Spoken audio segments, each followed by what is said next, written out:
to Two Roads Crossing, a podcast production of the Christian Veterinary Mission. Do you wonder how your faith fits together with your profession? Well, join us as we explore how to live well at the intersection of two roads crossing.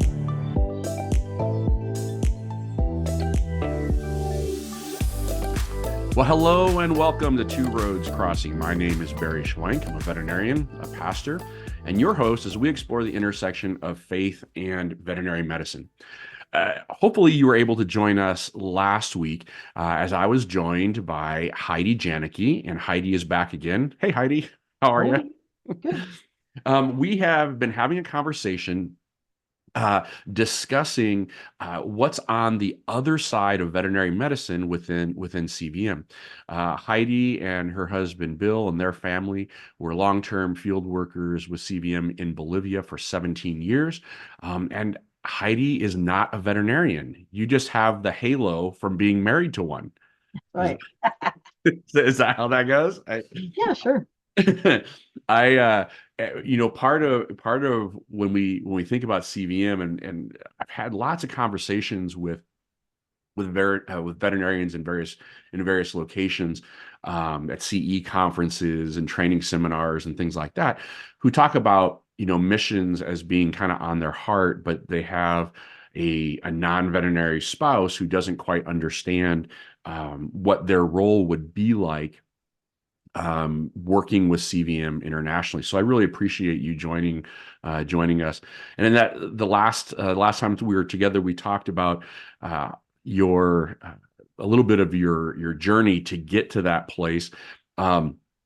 When the decision was made to go to Bolivia, if someone had said you were going to be there 17 years, would you have considered it a little bit more seriously? Yeah, that wasn't on our radar at all. That was God's grace, to get us there and help us fall in love with the people and serving and flourishing there as a couple, as a family, in our faith. And yeah, we just wanted to sign up again. I don't think we ever hesitated about that. We weren't done. We were just starting. Mm-hmm. We were just getting the ball rolling. We didn't want to leave yet. Well, it's kind of funny. My wife and I kind of had the same kind of a similar experience where even when we left to go to Ethiopia, the place where we were headed turned out not to be the place where we ended up, right? And it was pretty awesome to see how God kind of opens your heart to people. You pray about trying to have the same heart as Jesus for the lost.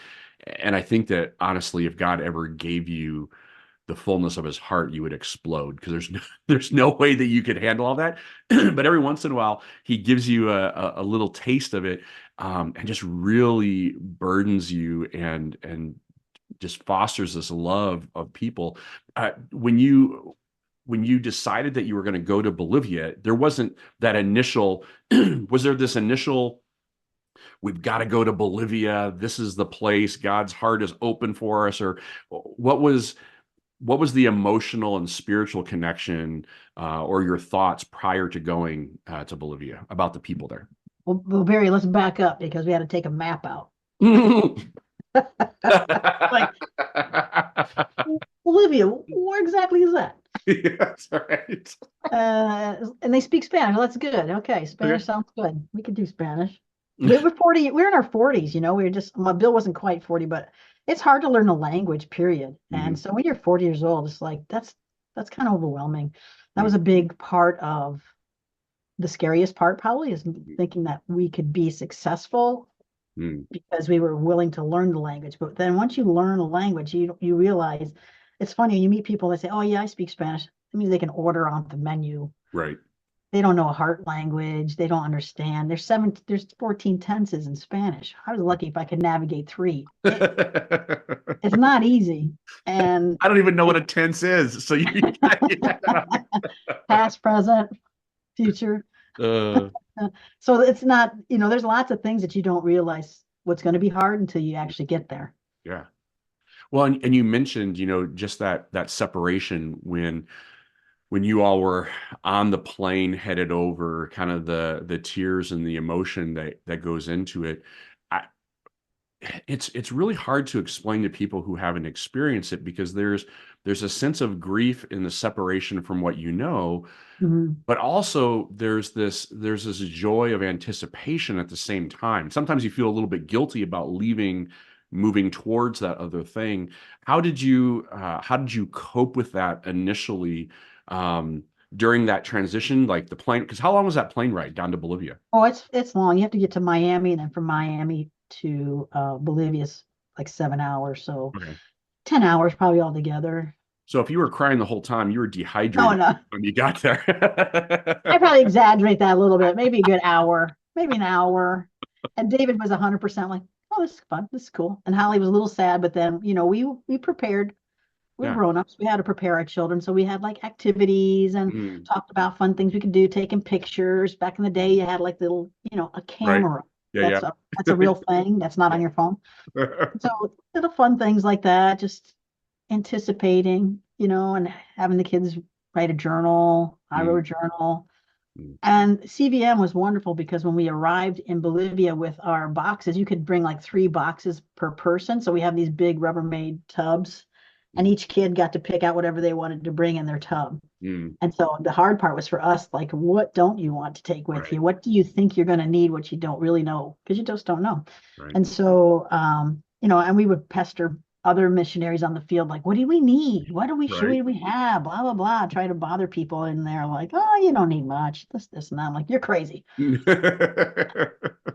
Um, and so, yeah, so we arrived, and at the airport is this lovely man from Oregon, Mm, and his wife, his Bolivian wife, and somebody from the mission who was a Bolivian lady who's just lovely, and she's is gonna be Bill's boss, mm. and with a big truck, slashed Yep. all the boxes onto their truck and had another vehicle for us to go, and we're exhausted, of course, and I can't remember what was in January, so it was stinking hot there. Mm. January's that's not when you want to go to Bolivia, because it's about 100 degrees and it feels like you just walked out of a shower all the Yep. time. Yep. So and we left Chicago airport, and I handed my coat to my best friend. I said, I don't need this anymore, Yep. because it was like 2 feet of snow on the ground. God bless Chicago. And that's like, oh my gosh, yeah, I Mm, don't need a coat anymore. Just lots of things like that. And so when we got there, they were wonderful. They took us to a mission house. Kids got their room, got settled in, and we're just kind of like glazed over with exhaustion and right. terror. Mm. And um, and just kind of get us settled in, and then go into the office the next day. And then we went and got our kids in school like immediately. And it was Oh, such wow. a blessing, because as soon as they got into school, they made friends, and I made friends because they had friends, and I met other missionaries. I was like, okay, I can do this. These seem like normal people. This is okay. They And seem that was a like normal blessing. people. That's the key word, seem. And so, with all the details at their Bill's office, I'm the kind of person, like, I could learn Spanish, sure, it would be Mm, easy. So we were trying to learn Spanish at home, and we were terrible at it. And so mm, I would use all 3 words I knew. And Bill didn't say a word in Spanish until he actually learned Spanish, yep. because that's the way he's built. Mm, I just glittered on with Spanish, regardless if I could speak it or not. And we got involved, got Spanish tutor and lessons and all that stuff. And we would go together. Probably not the best idea, because we learned differently. right. So we practiced, and he got a car, and the traffic is obnoxious. It's horrible and scary. There's no rules, only suggestions. And 6 lanes of traffic, and buses cutting in front of you, 3 lanes, and back and forth. And you're in your vehicle, and there'll be like a really fancy car on one side, and the other side is a wagon with a horse you can see through. It's so skinny Yeah. and full of junk in the back. And then there'll be a guy with like a chicken on each hand in a bag, Yes. live chicken, going, a rooster to go for a cockfight. And it's just, everywhere you looked, it was just fascinating. That's the thing I miss most. Like, America's so boring. You Yeah. just got, like, everybody's in a car. There's Yeah. nobody on the streets, and so it's like, oh, I miss like seeing the crazy weird stuff that just always brings a smile to your face, like, or fascination of how people manage, you know, and there's a lot of Mennonites there. And so you'd see somebody 6'6", blonde, blue-eyed, hawking bags of cheese to people in the windows of a bus. And like, Yep. what is this about? And they look like they're from 100 years ago. And like the wife is stout with a big hat and a big poletta skirt. And Mm-hmm. I'm like, this is It's a fascinating it, country. it's funny how you like it's the little things, right? It's the I can pretty much guarantee that as I'm driving through town, I'm not going to see anyone put a sheep into the trunk of a car. I mean, Exactly. stuff like that. Like you're like it On a is. bus.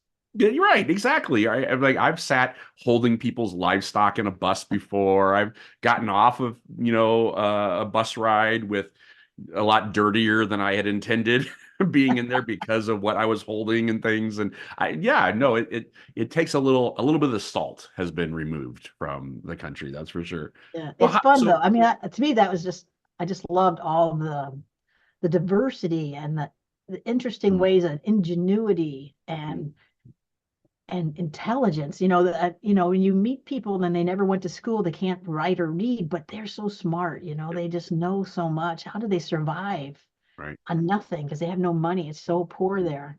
It's fascinating, and people are so generous to us. I mean, everybody was so kind to us. It was really Mm. beautiful. We were so well received. How can you not like it? Yeah. Especially like with your 3 words of Spanish, right? I I mean, know. how gracious people are. I think you and I maybe have the same language learning style because whatever words I have, I will string them together and hope that someone can, and then play charades along with it and hope that people can figure it out. My wife's an English teacher, so she knows what prepositions are and she knows where they're supposed to go. And so she's very good at structuring. Me, I just, run. There's like one example. We were in this office, right? So our kids are at school. We're in this office, and they're speaking Spanish, and we really don't understand. But I keep hearing the word molest. I'm like, what? What is I'm like, happening? I'm Right, like my antennas are going up. I go, right, what? This is scary. Why are they talking about being molested? This is not good. This is not good. right. Oh, that just means to be bothered. I'm like, Oh, oh, oh, oh, that's a translation. relief. I was really getting worried It there. was lost in translation. Yeah, been there, done that. So Bill, that initial honeymoon phase, right? So you got the kids are in school. yeah. Yeah, you and Bill are digging into the language acquisition. How long was it before Bill had to get started with his veterinary project side of things? Not until he was done with school. Okay. Yeah, that was a very important thing to us to be proficient enough because we met right away. We met people like we went to the International Church. It's Mm, English, the only English speaking church in a city of 2 million. And there's about 60, 70 people there and probably represented 15 different denominations of from one extreme to the right, other. And their children and families. And so we would meet people and realize they've been there for years and don't speak the language. Like that seems crazy. right, That's a bad idea. I mean, they actually have to rely on translators constantly. And I mean, it's not like a language that has all the little squirrels and squiggles and stuff. This is Spanish. It's, right. the alphabet. It's not that hard. I mean, it's hard, but it's not that hard. Yeah. So not to learn the language seems imperialistic Mm. and Well, not you have to be able to, on some level, you want to be able to connect, heart to heart with people. And that's really tough. And even when you said like, you mentioned, people say, I know how to speak Spanish, but it's just to order off of a menu. There's a difference between ordering off of a menu versus having a talking with conversation. right, talking about someone's children and understanding where their struggles are or some of their successes and their joys and understanding the nuance even of language because even like that, the translational issues, you could have a whole different attitude if you think that you know what someone's saying versus what they're actually saying, and that changes things a lot. So what was for because we haven't really talked about this, but what was the project that Bill was going to be working in after language school? Um, well, he had a lot over Mm, 17 years, but the first one was a lecheria, which was a milking parlor in the middle of nowhere that didn't have electricity.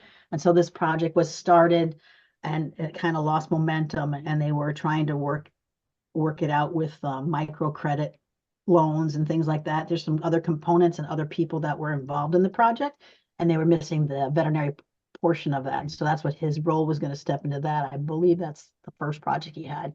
And that was lovely. He took to that really well. And it took a while to understand the culture because everybody's different. And you're in the middle of nowhere, right? And people don't have an income. And so to be able to give somebody a way to either barter or make a living is massive. And so he was received very, very well, but it wasn't easy. But he loved it. He did very, very well. And they ended up making yogurt and selling cheese and all kinds of little things to help the community. They ended up understanding that you pretty much work with the women because they're the ones that took care of the livestock. A lot of the men would go out to farms to work far away. They weren't all that reliable sometimes. And so the women were really at the forefront of that. And most of them did not speak Spanish. They spoke, there's 36 different languages in a country of 10 million. Yeah. And so, here in America, we speak English and we don't get along. Right. Right. You had 36 languages, you're trying to figure out what someone's saying, right? Right. But there's three main ones. And so he trained trainers. So he would train somebody who spoke Spanish and he could communicate with that person, and that person became their go-to, right? Became their trainer. And so that's how they communicated through a different language, a third language. Right. So it was tricky. And Yeah. you had to do it well, and you had to be succinct and not too fancy. Right. And get the point across. I mean, ultimately, that's, from a veterinary side of things, you have to have some proficiency with language, understanding the medical things, but then also, and I think veterinarians tend to do this. Most veterinarians tend to do a good job of understanding the higher level functions of things, but then also have the unique ability of relating it in a way that's understandable for people who don't have that sort of connection to the information. But then trying to do that through another language, holy cow, that's that can be I can see where that could cause a problem. So you learned all 36 of those other dialects. Is that what you were telling me? Sure. The thing is, so CVM, before Bill went, we had to go to this conference to learn with other people that were going out, and they have a book that Susan Stewart wrote about how to train trainers, how to teach people, and it's a great book. And that became Bill's second Bible. Because there was a lot of ways to help people understand things in a simple way by demonstration, but also how do they communicate with each other? If you get a group of women next to a couple of men, they're not going to say anything. Right. So he learned how to break up people into small groups and explain things with object lessons and things like that. And that gave him a foot in to share the Bible and ways to communicate in a way that's respectful of all people, women and men, and understanding that their livelihood can be improved. And they were anxious to learn that. And so he was that bridge. I think that's what CVM is. It's a bridge. Right. Well, that's exactly right. I mean, that book of Susan's, I've used that with teams within my church. I've used that for high school soccer teams, with coaches, with students. I've used it at the clinic with our technician. Like all of the basic principles are there. In a cross-cultural setting, it requires a deeper understanding and maybe a lot of observation and listening to kind of figure out where those dynamics are. But you're right, it's some vital information. So along those lines, right? So y'all are going through language school. Bill is looking forward to this next step with the milking parlor, and veterinary medicine is going to be that bridge that kind of connects him to those communities. What was your role in all of that, and what bridges were you either looking for or were made open to you? Well, I think, I was anxious to get started. I was like, I hated language school, to be honest. It's hard. Yeah. It's not easy. And so I was always wanting to look for diversions. I could do something. I want to do something fun. I want to paint. I want to do something. And so initially the school needed an art teacher. And so there was nobody to teach art. I'm like, how can you not have art, man? They got to have art. That's the only thing I got A's in. I got to have art classes. So I volunteered a couple mornings to teach elementary school art. And still had time to my lessons. And then I met some people, and we were at a service at an orphanage that this person that I know, I was sitting next to him, and I was looking at the soffit across this open area where I said, you know, it'd be nice to I could make a really nice mural right there. And he looked at me, he went, are you crazy? This place is a Cadillac. I'm going to take you to this place. It's a dump. They need you. Yeah. And so he introduced me to the future of my ministry that I got involved in. It was wonderful. I mean, it was scary and hard and dirty and broken, really broken. And so I got invited to do different things. And so we were like chomping at the bit to get started, right? So after our language school was completed, then I had permission to start looking into different ministries. As I met people and got introduced to different ideas, I would, think I could like get involved with that. I could get involved with that. I'm spaghetti.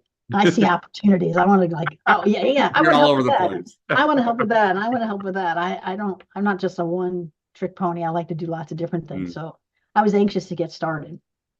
So that brings up a good point, because in my experience, I've seen, and especially when we're talking about mission service, I've seen folks that go out to the field with this primary focus, and you have a spouse that kind of gets left in the dust, or you have someone who's so focused in a primary area that when that falls through, that everybody's kind of left floundering. Did you run into that in Bolivia as well? Not for me. I was open because I didn't know what I was going to do. I didn't really.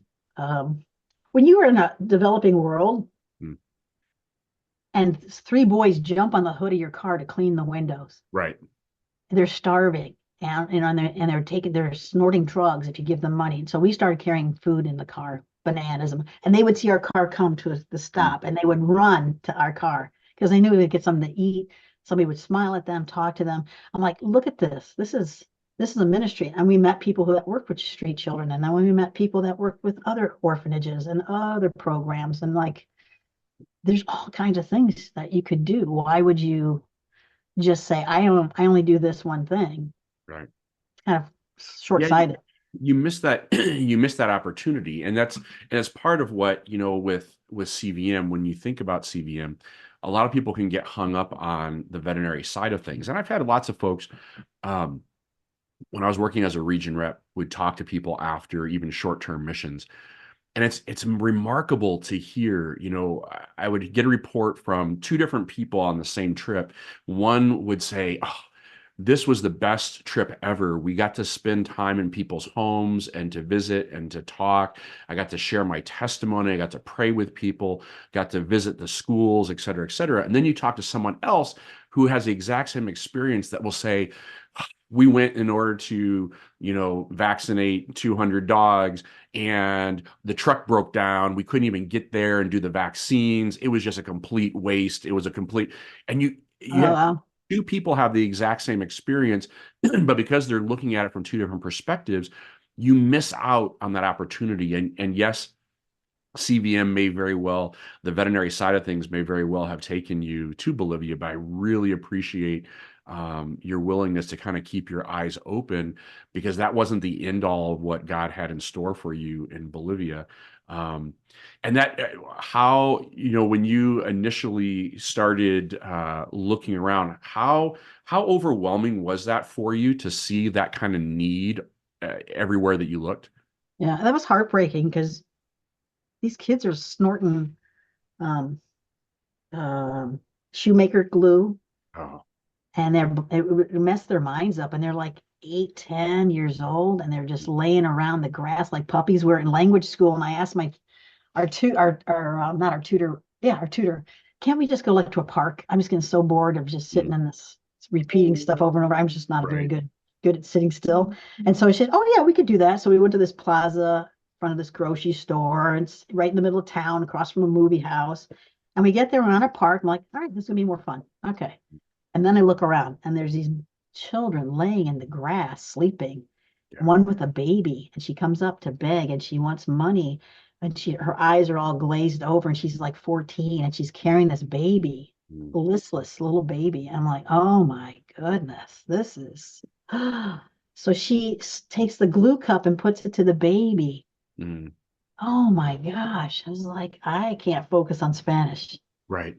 So we went into the grocery store and bought diapers. We bought some food. We bought some stuff. And we just, these children that were just laying on the grass, we just put food by their heads, Right. and gave the little girl some diapers and some food. And it was heartbreaking. And that was in the middle of our language lesson. But really, God's lesson was for us to see with our eyes that there is much to be done.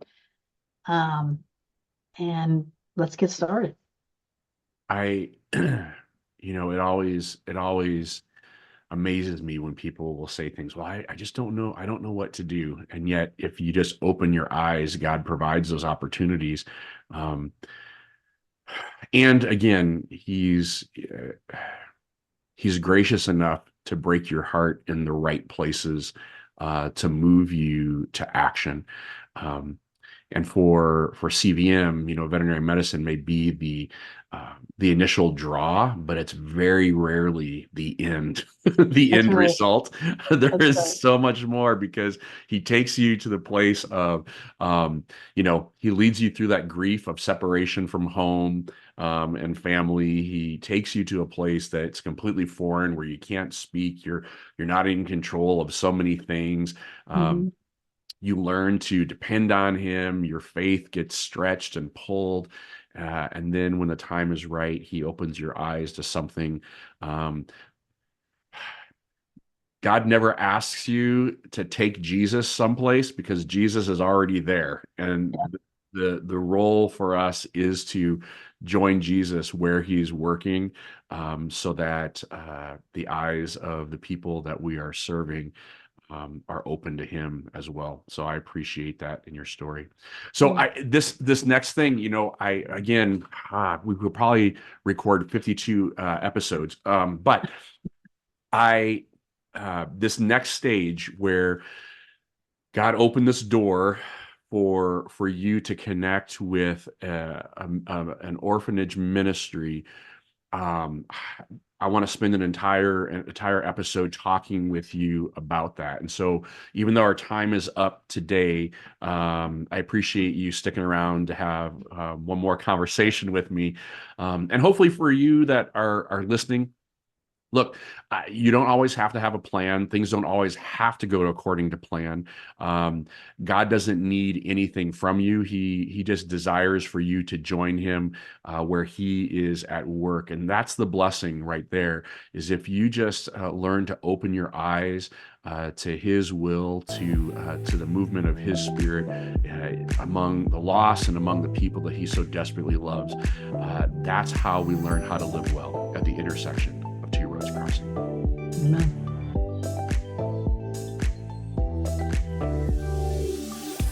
Thank you for listening to Two Roads Crossing, a podcast production of the Christian Veterinary Mission. If you were blessed by this content, like and subscribe so that you are alerted when new content is released. If you would like more information about CVM, or if you have questions, comments, or topical suggestions, you can find us online at www.cvm.org. Or you can contact us by emailing podcast@cvm.org. God has a plan for the nations, and that plan includes you. We pray that CVM has encouraged you to live out your calling with confidence and competence. So, until next time, may the voice of the shepherd ring loud and clear as you follow him in faith to the intersection of two roads crossing.